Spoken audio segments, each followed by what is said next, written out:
We are celebrating our 160th year as an organization and, of course, as the oldest history organization in D.C. All right. So because of that, we would like to do some celebrating of us.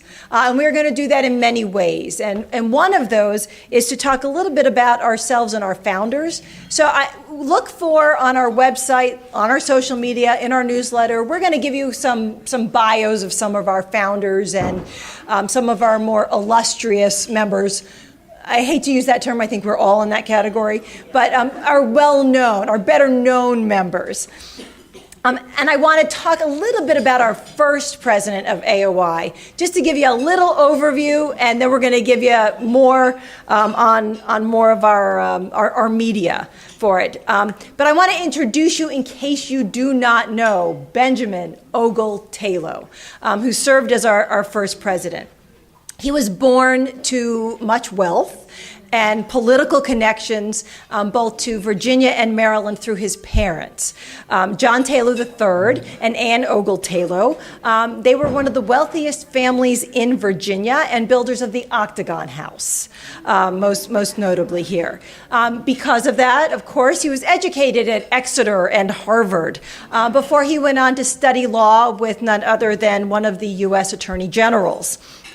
He owned a 205-acre estate in D.C. called Petworth.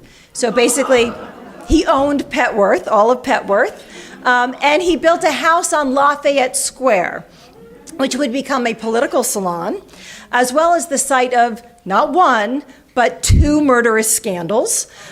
It would be the headquarters of the National Women's Party, from which they launched their protests in front of the White House for women's suffrage, become the Cosmos Club, and for a short time, headquarters of NASA. He owned 7 plantations in Alabama that did use enslaved labor before the Civil War. He was rumored to be a Confederate spy during the Civil War. He leased his downtown properties and hotel to a gentleman named Henry Willard, and became party to a landmark Supreme Court contract law case when he sold that property to him. He refused multiple requests to run for mayor.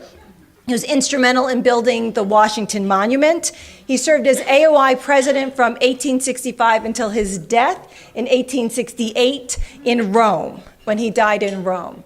I think I mentioned once before at the brunch that he was also the author of an absolutely fabulous book on living in Lafayette Square.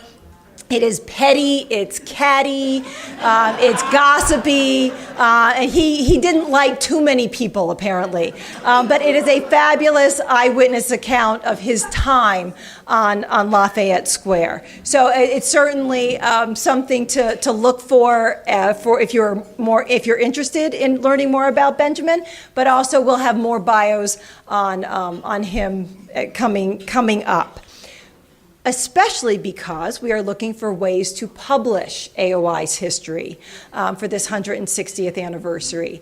So we are in those stages. So if anybody has specific experience, thoughts, ideas, we are open to those as well. We are working on drafts and outlines and ways to publish, but this is such a group of skill and talent and contacts that we are happy to entertain ideas that you may have. We don't know what's going to happen in the future, so we would love to get our group's history in writing in a permanent way so that it can be used for later generations. Which brings me to my next point.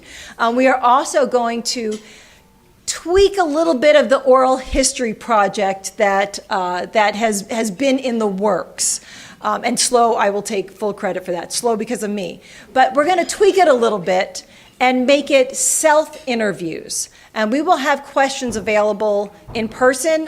We will have handouts that will be on our website. They will be available if you would like them to be emailed to you.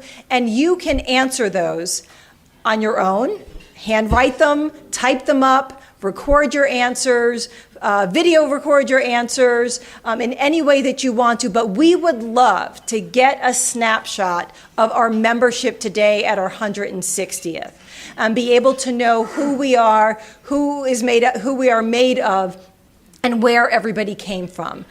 So please, if you are willing to participate at all, even with a short number of questions that you would like to answer or a very long interview that you would like to do, please look for that and please consider that for us. You may also be interested in going to our members page, our members history page. We do have some additions to that, including a recent addition for, I'm probably going to mispronounce his name, Jacob Wiemeyer